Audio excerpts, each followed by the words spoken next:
బాధ్యతలు ఎంఎం కీరవాణికి ఇవ్వడాన్ని తప్పడుతూ తెలంగాణ సినీ music association అనేది ఒక అభ్యంతరం వ్యక్తం చేస్తూ ఒక లేఖ కూడా బయటకు రిలీజ్ చేసింది. బీఆర్ఎస్ వాళ్ళు కూడా ఈ డెసిషన్ ప్రభుత్వం తీసుకున్న డెసిషన్ కొంత తప్పుడుతున్న పరిస్థితి కనిపిస్తుంది. రైట్, మనకి ఎవరైతే అపోజ్ చేస్తున్నారో బలంగా బల్లేపల్లి మోహన్ గారు తెలంగాణ సినీ మ్యూజిక్ అసోసియేషన్ నుంచి లైవ్లో సిద్ధంగా ఉన్నారు, జూమ్ లైవ్లో. నమస్తే అండి మోహన్ గారు.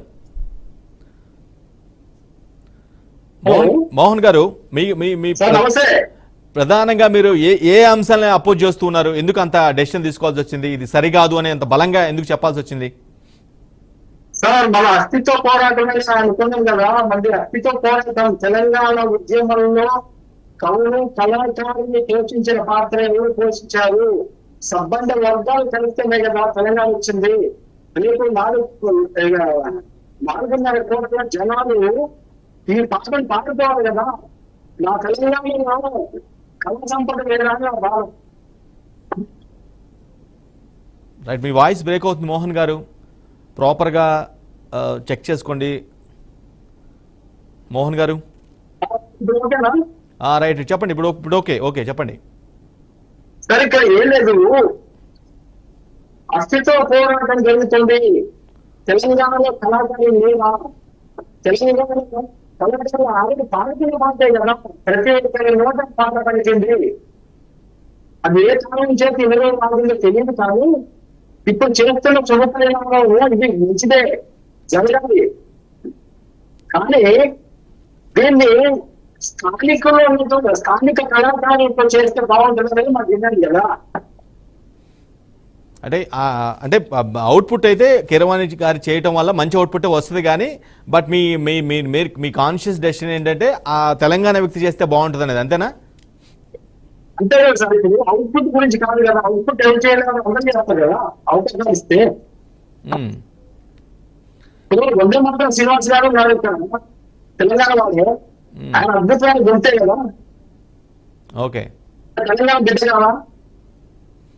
మొన్న రీసెంట్ గా కాంగ్రెస్ పార్టీకి పనిచేసినటువంటి అర్జున్ ఉంది కదా, చరణ్ అర్జున్, గద్దర్ అద్భుతంగా పాడారు కదా.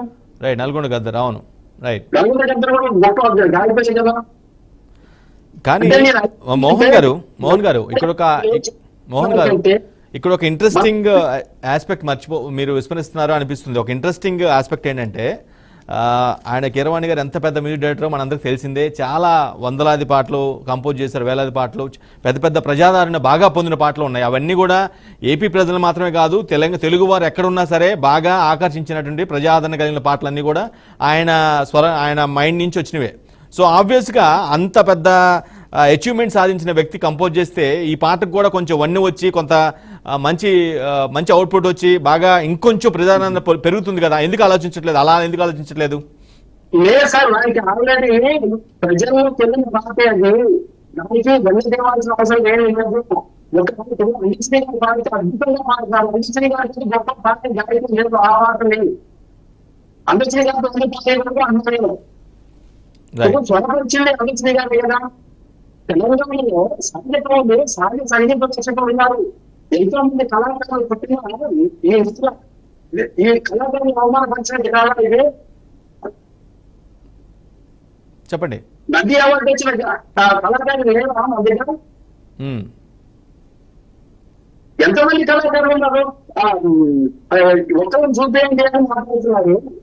తప్పకుండా అవమానపరిచింది అంటే సర్పంచ్ వర్గంలో తెలంగాణకి ముఖ్య పాత్ర పోషించింది కళాకారులు కాదు.